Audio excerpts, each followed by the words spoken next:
On this third lecture of our meeting today, we are going to discuss what constitutes physically a boundary layer, and we will talk about the various methods that have been used in studying this area. One of it is due to Wenzel, Kramer, Brillouin and Jeffrey's method, which is again applicable only for linear systems. So, leaving that aside, we will basically talk about similarity transformation that will allow us to take the PD directly to an ordinary differential equation. And to solve this ordinary differential equation, we will require auxiliary conditions. The auxiliary conditions constitutes of the initial and boundary condition. Having talked about this, we will briefly discuss how we actually use spatial discretization method in solving this ordinary differential equation. We also touch upon the time discretization and show how it is different from space discretization, because of the requirement of causality, which is distinct from the concept of upwinding that can be used in spatial discretization. And when it comes to this solution of ODEs, we classify the solution methods in terms of whether we take one step at a time or we take multiple steps, and in doing so we actually numerically introduce what is called the amplification factors. And having set the goal here, we try to distinguish between multi-step and single step method. While single step method only gives rise to physical modes, multi-step methods have this additional problem of having spurious modes. So, we will be talking about that, and having described the requirement of a single step method, we will talk about solution methods for initial value problems. And in this particular activity, we distinguish between explicit and implicit methods, and in resolving this flow or the problems, we talk about truncation errors, the orders of method which defines these methods, and as a follow up, we will specifically focus our attention on Euler method to describe what it is, and that will be followed by two stage or multi-stage two step Runge-Kutta methods. So, we did talk about boundary layers, right. I think one of you after the class came and asked me that look, I have not done any fluid mechanics, is that going to be an impediment? My answer to you would be not at all. There are various ways of learning subjects. What I prefer is associative learning. If you have an anchor on a particular subject, you have understanding on some topic. So, what I wish you to also probably look at the positive aspect of that way. Suppose I know something, that based on that knowledge I go to something which I can build upon. So, that is why I started with two problems, one was from mechanics and one was from fluid mechanics, to give you a glimpse of what boundary layer does. Okay. So, if you want to have a sort of a impersonal mathematical way of stating the same thing, I would say boundary layer is a study of differential equations for say some variable y of x. So, where the highest derivative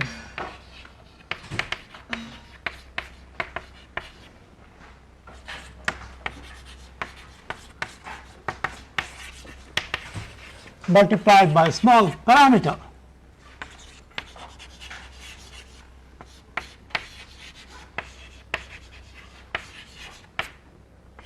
Okay. So, what in essence we noted that a thin layer forms in the solution space. So, suppose if I am plotting say y on this axis and x on this axis, like the way we saw the velocity profile, right. So, what we found that we have a thin layer over which you see a rapid growth, and a good computing would require you to be able to resolve such rapid variations. Okay. So, this is one of the issue that comes about in talking about boundary layer boundary layers. So, as I told you that it got started in the early part of 20th century by the group at Göttingen, but people have been also looking at associated problems, notably from the point of view of the same issue, where a differential equation, the highest derivative term is always multiplied by a small parameter. So, in one case you can get boundary layer theory. There is the other method which has been looked at for a long time, which is now known by this name, Wenzel-Kramers Brillouin. Some people also add Jeffrey's name to it. So, it is called WKBJ method. So, this also comes under the same class of problem where the differential equation has this kind of attribute. The only difference here between these two cases is that in this case delta goes to 0. So, I call this as the delta, the thickness of the layer, boundary layer. Delta goes to 0 as epsilon goes to 0, whereas in WKBJ method delta remains finite as epsilon goes to 0. So, this is the first difference between these two methods. Both are global analysis method. The second difference, of course, is a very relevant one, that this only works for linear equations. So, you can study linear equations. But here boundary layer theory is a little more versatile. It can also tackle nonlinear problems. In fact, you noted that the boundary layer equation that we saw was a nonlinear PD, and we could tackle it with quite ease. Despite that, you may note that WKBJ method gets a little more sort of exposure in the literature, because those three physicists used it for studying quantum mechanical systems. Okay. So, I do not wish to saddle you with equations originating from Schrodinger equation and talk about boundary layers and WKBJ method. So, that is why, that was the reason that I took up something with engineers can visualize a boundary layer growing in a fluid flow, or you could see that you have early transient problem in that mechanics problem. The spring mass system, we saw that to be able to resolve those early transient, you have to be better equipped. So, now let us get back to where we stopped. So, what we saw that we could tackle a nonlinear problem, and we saw this particular attribute that as the parameter nu, kinematic viscosity in that problem played the role of epsilon.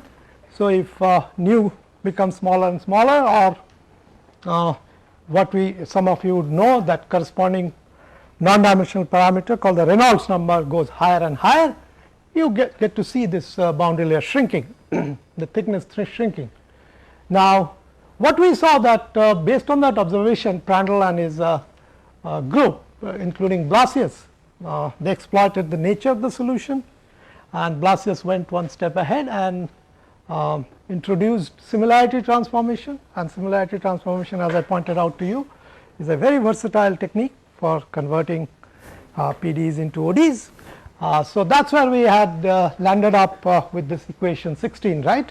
So that was the converted boundary layer equation in terms of that non-dimensional stream function f.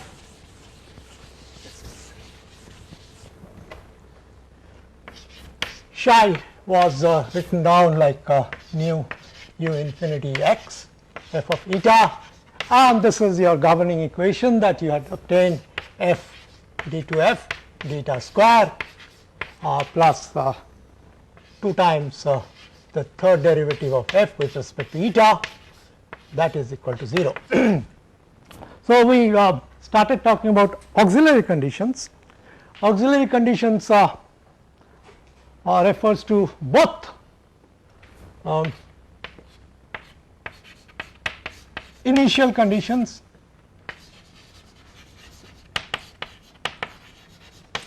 well, it could be a single condition or could be multiple. Then you could have boundary conditions.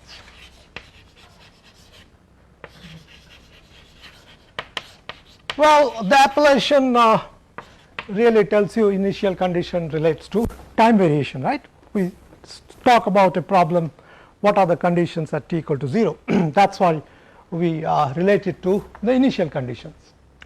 However, you could also use with equal felicity if you have the ability to solve initial value problems using multiple initial conditions.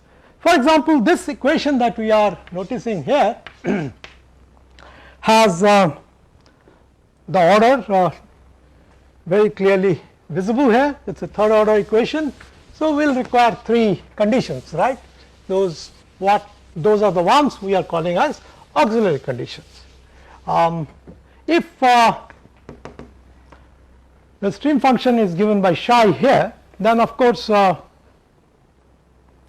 we need to know what we are studying. If you recall that we were looking at this problem, we have a simple geometry, a sharp leading edge flat plate exposed to a uniform flow which is indicated like this, and that forms the boundary layer like this at a later stations. So, if this is u infinity, so on the outside you have u infinity, and on the surface you have no slip condition, 0 velocity, right.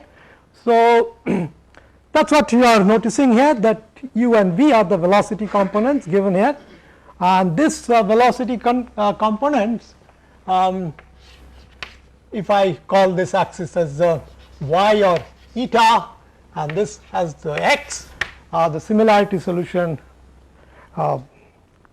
allows us to do away with the x and y variation separately. Instead, we look at in terms of eta, and what we notice that y equal to 0 essentially corresponds to eta equal to 0, and at y equal to 0 we require the velocity to be to 0, and this in turn will tell you that if u is 0, the first derivative of f that should be equal to 0. And what about the other condition? If v is 0, of course you can see that f also has to be equal to 0. Okay. So, this is the usual easier way to visualize that 2 conditions are fixed here. Unfortunately, you cannot have more conditions at this point. If we would have been able to generate all the 3 conditions here, then we would have obtained what we call as a initial value problem. Okay. So, you can now distinguish how ODEs are viewed in terms of initial value problem,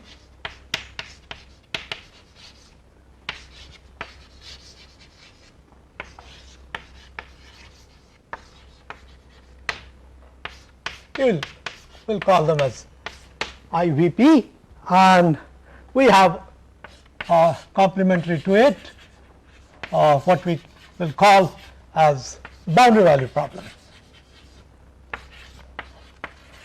So, what in essence I just now told you that this Blasius's equation that we have written here will not be classified as IUPP, because you do not have all the 3 conditions available at one of the end of the domain. So, the domain that we will have to be looking at, as I told you, the shear layer forms like this. So, what we do is this delta, the boundary layer thickness that we talk about, has been stretched out by the eta coordinate, right. That was the whole thing, that we telescope it to a larger distance. And then what happens is we have 2 conditions here. We do not have any idea of any other condition that we could generate from this. However, we also note one of the property is that the solution actually smoothly blends to the outer velocity, right. So, u starts off from 0, we do not know what it is inside, that is what we are trying to obtain, but we surely know that it smoothly blends into the outside velocity. Okay. So, that is what we say here, that the third requisite boundary conditions for solving the Blasius equation is readily obtained from the observation that the boundary layer smoothly merges with the outer flow. Recall we talked about inner and the outer variation, right, inner solution and outer solution. So, the outer part, the boundary layer is the inner part, and anything that is outside, of course, we call it the outer flow. That could be obtained by some other equations, by other means, which we will not talk about in this course. So, since we noted also the u velocity was obtained as this, right. So, at the edge of the shear layer, so we need to fix it arbitrarily at some large value of eta, the edge of the shear layer. Well, we may actually solve this equation not necessarily at the edge of the shear layer delta, but maybe 3 delta, 5 delta, 10 delta, that is what we would be doing. We will be solving this equation over a larger value of delta, and that edge of the solution domain we are calling at eta infinity. So, this from here you can see that at eta equal to eta infinity, what we have u is equal to u infinity, and that gives you this condition df d eta equal to 1 at eta. So, basically this is your third condition. Okay. So, here is an example of a boundary value problem, 2 conditions given at eta equal to 0, 1 condition given at eta equal to eta infinity. So, this kind of through an example demonstrates the distinction between the initial value problem and the boundary value problem, stated like this, that all the auxiliary conditions are given at one end, then we have initial value problem. If the conditions are distributed between the 2 boundaries, then we have a boundary value problem. All time dependent problems are inherently initial value problems, right, because we have to give some initial conditions for time dependence. Now, having obtained an equation like this, next thing of interest would be for us to be able to solve this equation. And to be able to solve a differential equation, we ought to be able to replace these derivatives by some simpler information of the dependent variable. And one of the easiest way is to do is use Taylor series expansion. So, for example, what we are showing here is if we have the knowledge of the function at y equal to x and its derivatives, then of course we can obtain a solution at a neighboring point, which is h apart. If it is in the plus direction, then of course we have this simple look of it like this, and if it is on the other side, we will get the odd derivatives with a minus sign. This is quite straightforward. Okay. You all realize that computer does not allow you to directly use this differential or integral operators. So, we will have to do something, and that is what we do, discretize the problem. Instead of having the problem in terms of the derivatives, we convert it in terms of functions at different nodes, and that is where Taylor series expansion comes into picture. And what we can see that what we have shown here for a point at plus h or minus h, we can do it at points which are at different distance from the point of interest. So, basically what we are talking about, if we are looking at y versus x, and let us say this is our domain of interest. So, we discretize the domain into a network of points like this, and then if I am calling this point at x, then this could be say x plus h. We are talking about uniform spacing, let us say, and this could be x minus h, and we can similarly get information at x minus 2h, x plus 2h, etc. And then with the help of those series representation, we can write the first derivative simply like this. I am sure most of you are familiar with it. I am just giving a quick recap of the same. So, the first derivative could be written in terms of the function at x and its right neighbor, or the function with its left neighbor, or we could write it like this. We could write it in terms of the right neighbor and next neighbor, left neighbor divided by twice the gap between these 2 points, successive points. Now, of course, you can visualize there would be many ways of evaluating derivatives, even this first derivatives. There would be far too many. So, how do you choose? Of course, we need to come out with some kind of rationale, some kind of a guideline how to choose that. One thing you can clearly see, either of these relations, if you look up here, I have gotten this first derivative relation by truncating the series beyond this term, second derivative onwards, and then of course pulling this on this side and dividing this by h, I got the expression for dy dx. So, this tells you that the Taylor series has been truncated at the first order itself, right. So, this is called a first order method. Same thing if I pull this to the right and get this h dy dx to the left, and then of course ignore this set of terms, I get the other expression. That also happens to be a first order accurate thing. Whereas, this expression that you are seeing here, taken from this neighbors on either side, I subtract the second from the first, then of course y x cancels out and I get 2h dy dx. And then you also notice one interesting thing happens, that this even derivatives all cancel out.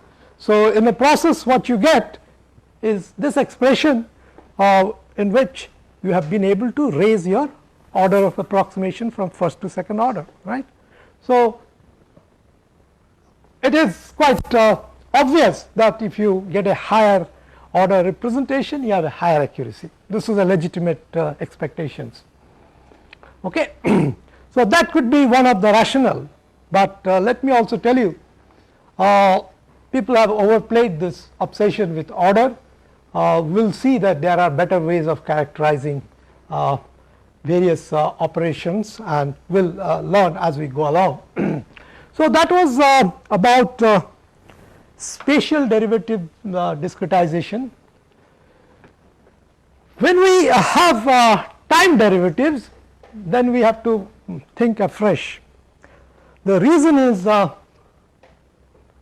here, causality. Well, this is something which we all accept, and the back of our mind we assume it to be valid. As I keep telling whenever I get an opportunity, that this is more of a philosophic viewpoint than a mathematical statement. Nobody has proven causality, but nobody has seen it violated too. So, there you have it.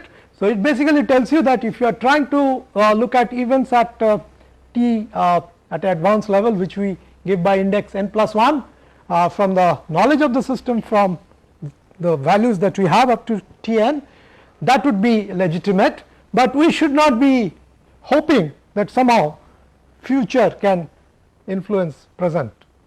That only happens in Hollywood films. Anyway, so, but this is a rock solid statement. We have never seen it to be violated. So, basically we need to be aware of this, And let me also tell you that for spatial discretization, we have seen that if I am marching from left to right, then I could take a point further to the right, right. So, that is some kind of a analogy of going beyond than where we are now. So, that is routinely done for spatial discretization, but for time discretization you are not allowed to. Okay. However, what you could do is you could write down the expression for the variable associated with the events at t equal to n plus 1th level to be dependent on what happened in the past at the nth level, n minus 1th level, n minus 2nd level, and so on and so forth. What happens then? What happens then? That is a very interesting aspect, and this has often been overlooked, and this is one of the issues that we are going to talk about in greater detail in future. Say, give me a simple example. If I have a simple equation like this,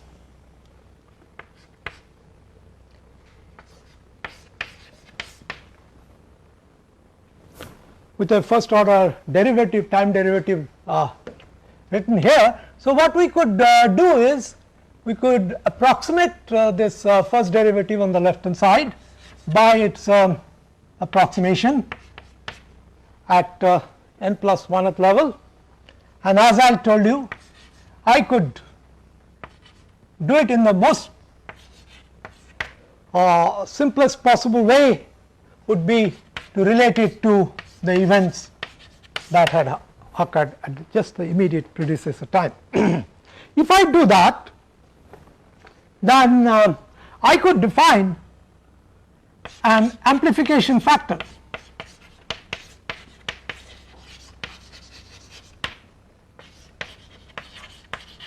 which I will call it say g of x, because this I could be looking at a space time dependent problem. So, this u could be simultaneously function of space and time. So, I could evaluate it at some point. So, we will not worry about this. What we will do is we will say like g of t, I will write it like t of n, I will write it as u n plus 1 by s.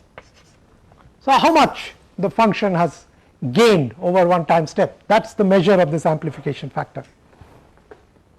Now, you can very clearly see that this equation, if I look at it and divide the equation by u of n, then what I am getting? U n plus 1 by u n, that will be g, and 1 by delta t will be some L of u n by u n. Okay.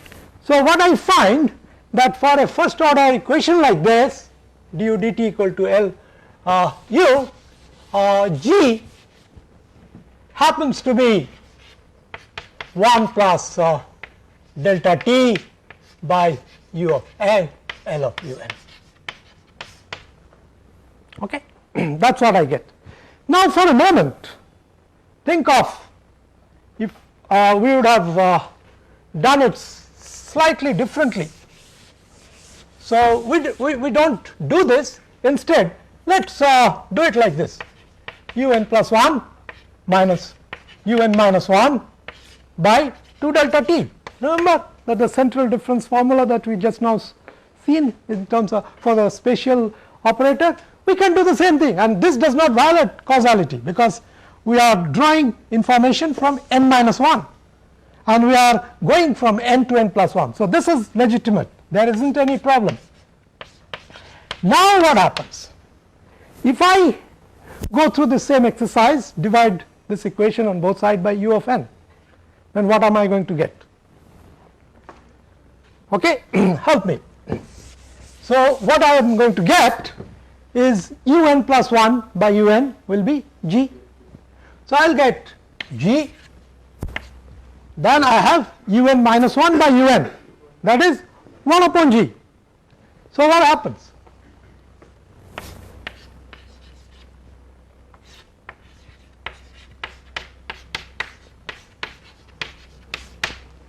So, yes,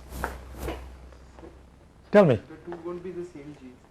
Why not? One is at Tn and one is at Tn minus 1. Depends on how the LUN is. You will see in most of the cases, if you are not seeing what we will come to that, distinguished system which are called autonomous, which are non-autonomous. So, if you are looking at autonomous system, it will not matter. Okay? We'll go in much greater detail. This is just an introductory phase. So, please bear with me. So, consider that all G's are same. These are called stationary processes, where events are same at all time step. They are called stationary processes, and you will be seeing in most of the mathematical physics problem you come across stationary processes. It is very rarely you talk about non-stationary processes. I might even actually give you an assignment, since you provoke me. So, we will find out that even for a stationary system, careless handling of that system numerically can actually get you to what you are dreading. It will happen, and it does happen. So, what we are essentially getting here is a kind of a quadratic equation. I will just simply write this. Okay. So, what it actually means that here I just simply had G of 1, only one amplification factor. Here I am going to get 1 and 2, right. I could write it down. I am not bothered about this for a moment. This is what we have noted here, that trying to relate events with multiple time steps, not necessarily with one time step, but more than 2 levels are involved. See, in this case, of course, on the right hand side we have introduced only 2 time step. Here we are talking about 3 time step method, right. We go on from n minus 1 to n plus 1, and as a consequence, instead of getting 1 G, we are getting 2 now, which is correct.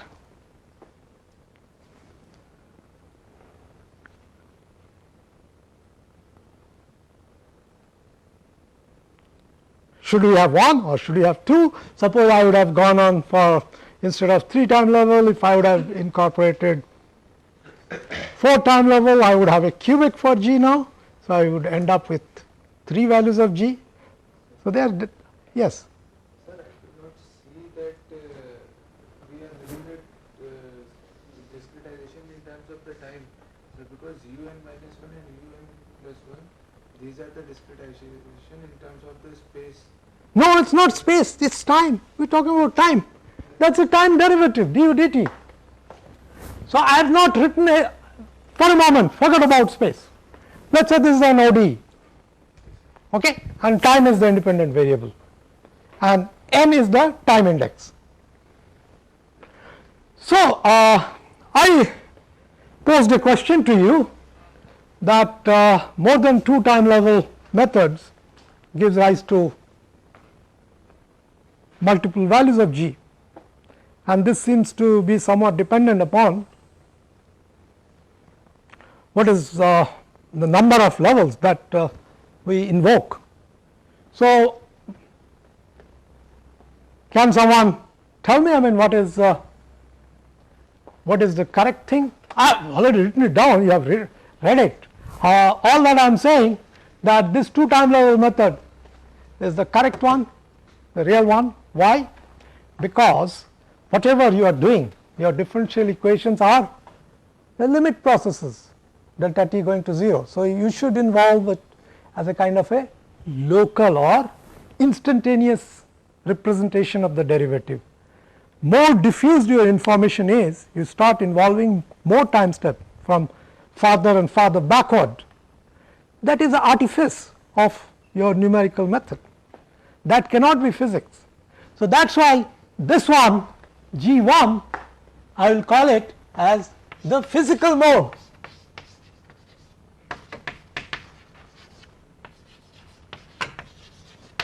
And here I may have one physical mode, we will see, we will go much deeper into it as we go along. And in this case, well, will be basically a numerical mode, and no doubt about it that this is spurious. So, please be attentive to whenever you are doing temporal discretization that when you involve more than 2 time levels, those methods are called multi-step methods, and they come with the baggage of generating spurious modes. And if you are not careful, these spurious modes can play havoc. In fact, the subject of chaos dynamics is probably built around fooling around with wrong numerical method. In many of the cases, you will see that if you are not careful about chaotic dynamical system, and if you do discretization mindlessly, then you might see totally different dynamics than what you would like to see.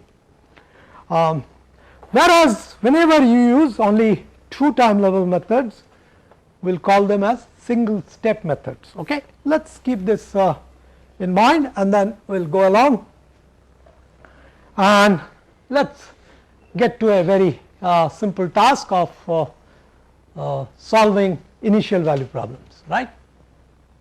So, the initial value problem is of course given by du dt is equal to some forcing term f, which could be a function of t as well as the dependent variable. Now, this we would require, this is a first order in time equation. So, we require an initial condition, that is the whole idea, that initial value problem, the first derivative tells you that you need only one condition, and that is provided to you. Okay. Well, this method that we are talking about, you can also use it for spatial initial value problems. So, there is not much to worry about. As I told you that multi-step methods are dangerous, so we will keep away for the time being. So, we will focus simply on single step methods, they help you in avoiding troubles. So, if I am trying to solve that equation du dt equal to f, so this is the generic equation by which we will be solving it. So, u at n plus 1 is equal to the predecessor at u of n plus h is the time step times a function. This function will have to work upon, that function will depend on the time levels which are involved here for the single step method, they are t n and t n plus 1. The function at the n plus 1th level, the function at the predecessor level, and the time step itself. This phi or variable phi, var phi what we call, is called the increment function. Okay. So, all numerical methods revolves around figuring out this increment function, and we can see that this single step method which has a generic appearance as given here can be further subdivided into 2.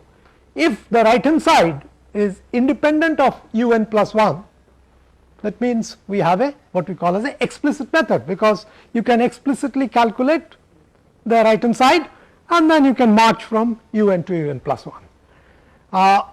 In contrast, if the right hand side is also a function of u n plus 1, then you have to worry about solving an implicit coupled equation that involves both the left and right hand side.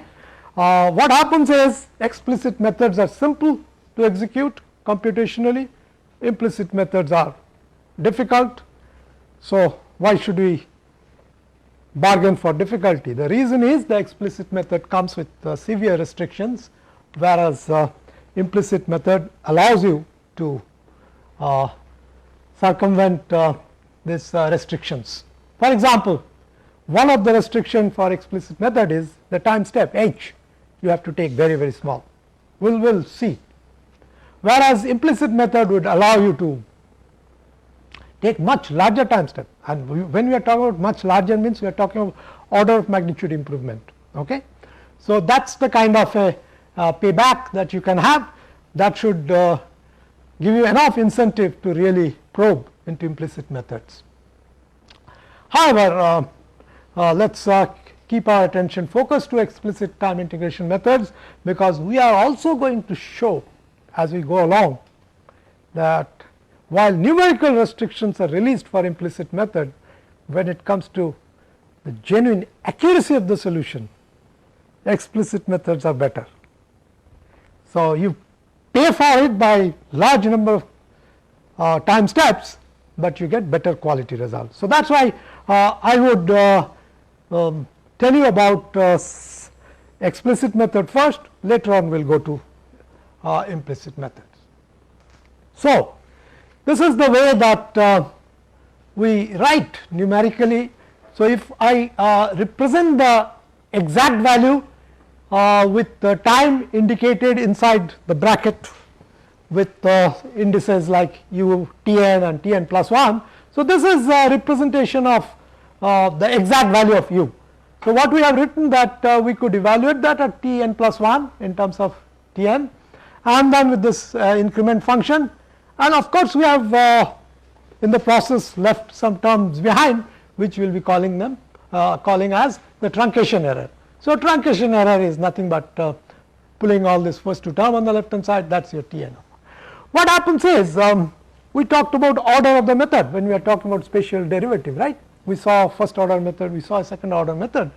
So, a generic expression for the order of the method is you look at the truncation error term, and for this first derivative you divide it by 1 upon h, and then you will see what is the order of the polynomial that you are getting, the terms that you have left behind. If that is a term with the leading term h to the power p, then I will call that method as pth order method. Okay. So, this is what we do. Now, we wrote the numerical equivalent, and in terms of Taylor series, this is the story u of Tn plus 1 written in terms of u of Tn plus h u prime at Tn. So, everything is evaluated at Tn, and this is the Taylor series. So, we are stopping at the pth time. So, it is a pth order method. So, anything that is left behind, we can use mean value theorem, okay, and club it all in the p plus 1th order time. Please note the argument. So, this is somewhere in between Tn and Tn plus 1. So, that is what that theta is doing. Theta is restricting you to remain in between the current time and the next time level Tn plus 1. Okay. So, if I now compare with the previous page, then I can simply see for a pth order method, this increment function is given in terms of this set of terms. It is almost like a Taylor series, but note that u of Tn is missing. So, it is anything beyond that u of Tn comes under that increment function term. Okay.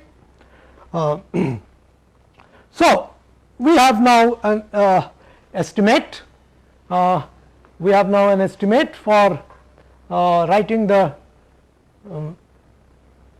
exact solution at n plus 1th level in terms of the value at nth time level and increment function and plus the truncation error term. So, the truncation error term is readily identifiable by this. Okay. So, when I say I have a pth order term, the leading truncation error term will be p plus 1th term. So, that is h to the power. See, this is where the order actually fools us, because we are simply obsessed with the order of h, but who gives you a guarantee about this derivative of the dependent variable? See, this is the p plus 1th derivative of u. There is no way we could guarantee that successive derivatives are going to become smaller and smaller. In fact, many physical systems you will see it just happens the other way. I do not know, quite a few of you must have taken this other course on numerical methods at the second year level, and there you must have come across a topic called interpolation, and you must have also been told that you are trying to interpolate a function. It is always better to restrict yourself to a lower order than to a higher order. Am I making sense? No? Then we will come back to it in future. Well, you have a noisy data and you are trying to fit it with some polynomial.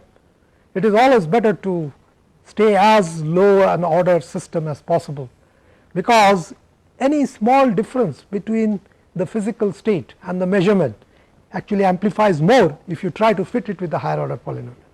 because this error, if it is localized, that actually excites the higher wave number or higher frequencies, and that is the reason that you should be well advised to not only pay attention to what this order of h is, but what is the associated derivative is. So, in fact, we will figure out a method. We have developed a theory over here over the last 5-6 years. We look at it in the K space, the wave number circular frequency space. We will talk about it. We go along, and then that would all make sense. We will come back to it again and again. So, let us look at few single step method. The easiest one is in fact what I have written it out here, p equal to 1, right, and then what you get, u at t n plus 1, I am just simply relating with u of t n, and the right hand side function has been evaluated here like this. Okay. So, that is what we call as a Euler method, of course suggested by Euler, and you would note that Euler method looks easy, but very nasty method. Many times it will lead to numerical problems, and you practically will be well advised to stay away from it if you are just simply looking at solving ordinary differential equation. So, what happens? You can raise the order of your method. You notice that here we needed the first derivative in Euler method, right. So, if I want to go to higher order method, say second order method, then I will recall u double prime, and since u prime is f, I could differentiate it and I could get u double prime is f of t plus f into fu, right. And if I want to go to a third order method, I will have to do a little extra work, and if I want to go fourth order method, I will have to be looking at more details. So, this is what you have to do at the coding level. So, you will have to be evaluating them, and you will have to be plugging them in, write your code, and you have higher order methods. Now, there could be a practical method to fix the order of the method. If I look at the truncation error term and I say, look, I am stopping at the pth order and I do not wish to cross this threshold, the error tolerance epsilon, then what happens? This is your leading truncation error term, that should be bounded by epsilon, and if I do, I have to estimate this quantity within this modular sign, mod sign. So, what happens? A priori I do not know what this theta is, so it becomes a difficult task. Instead, what you would be doing, you would be looking at the right hand side function, its pth derivative, and you find out in that range from t n to t n plus 1 what is the maximum of that function. Well, easily said than done, but you would be happy to note that solving ODE is quite commonplace, quite routine. So, if you go to CC and look at any of, you may have already used it, say go to any of this packaged routines available libraries, they would all have that, and they would, without asking you, do this exercise for yourself. But we are not talking about how to use packages, we try to find out why the packages work the way they are designed. I make an observation here that Euler method is a restrictive method, although not completely prohibitive. We will again spend some time talking about what exactly we mean by it. Every sentence here is loaded, it would come with a lot of explanation as we go along. We will be talking about it when we come to space time dependent problem later. Okay.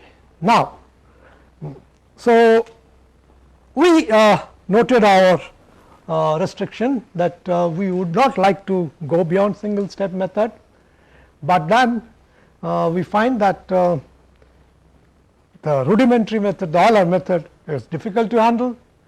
Higher order methods are the disadvantage that you will have to evaluate all those partial derivatives, not only in terms of coding difficulty, but computing time also will increase, because you will have to be evaluating all those derivatives, higher derivative terms, right, numerically, and they would involve a lot of extra work.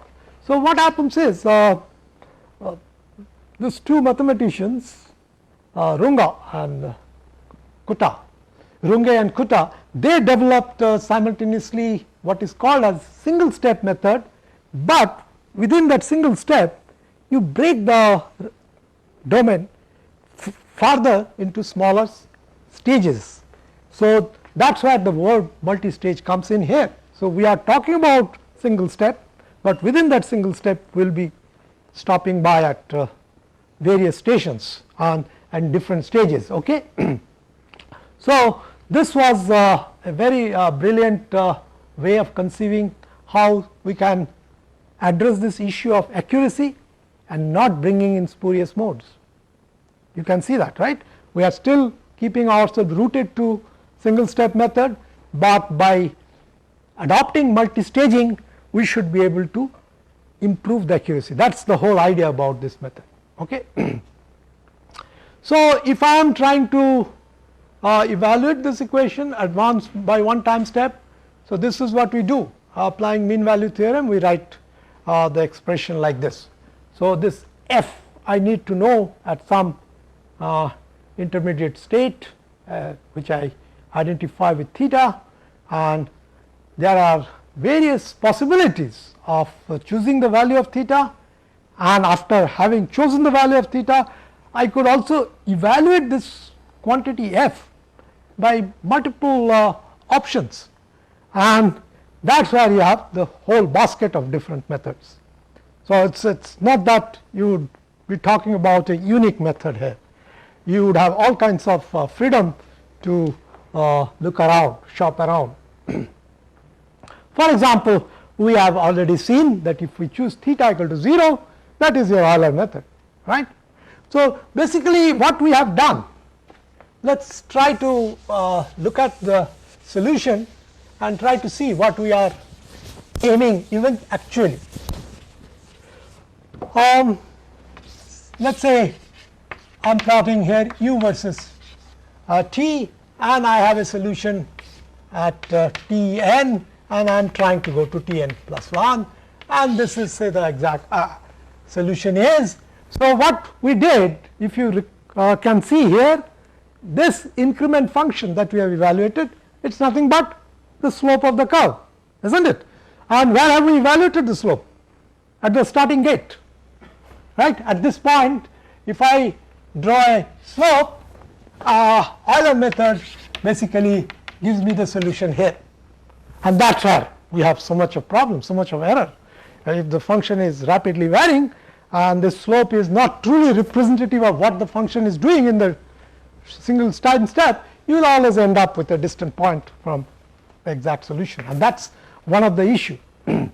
Now, Euler also came out with this method that instead of calculating the slope at t n, you calculate the slope at t n plus 1. So, what happens? I could draw a slope here.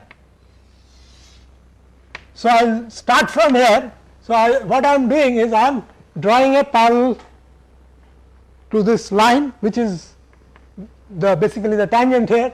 So, what I am going to get is something like this. So, this line is parallel to this. Well, my drawing is not at all good, but I should be mindful of that, and let us say we do that. Okay. So, that is your solution. So, if this is your basic Euler method, backward Euler method would get you there, but this just happens to be the way we have drawn the variation. In another case, this may not be as good as what it has been seen here. So, you can see that these two possibilities are not really all that good, but you also notice that the right hand side involves t n plus 1. So, that means you will have to know the solution to evaluate the slope.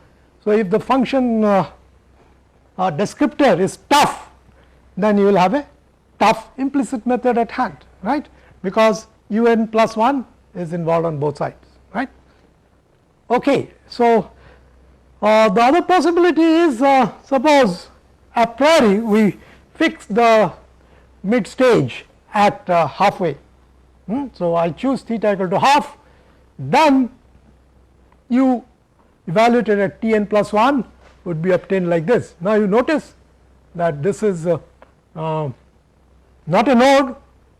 So, we could again have the possibility of choosing ourselves.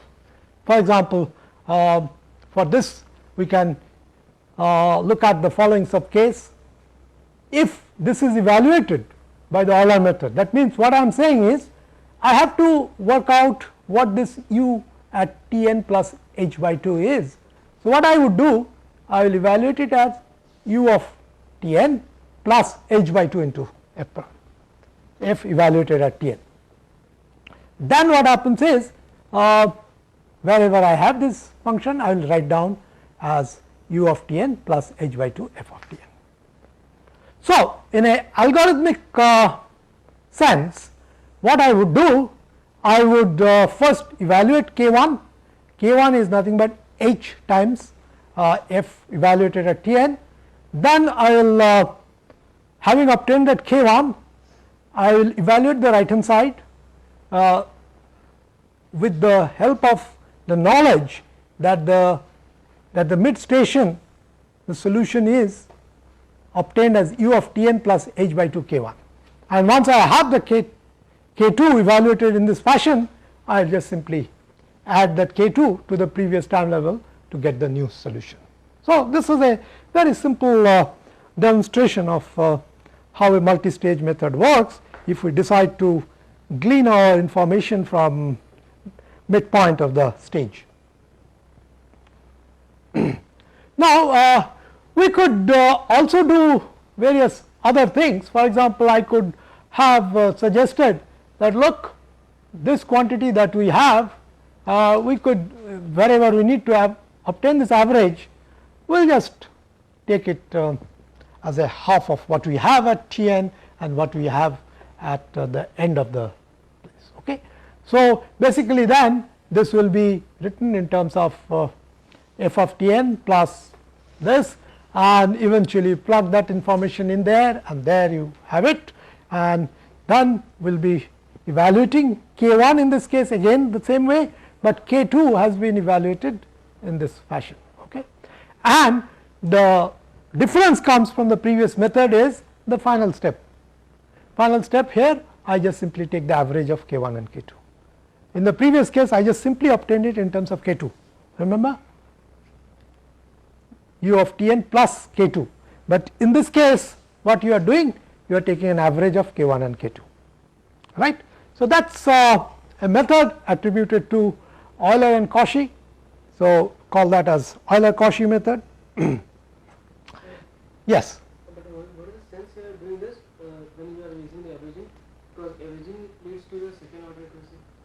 Yes.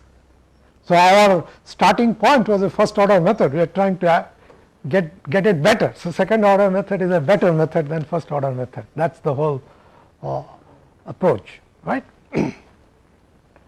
Okay. So, let us try to recap what we just now looked at. If we have to evaluate, then we have to see the suitability or applicability of the method from many possibilities, right.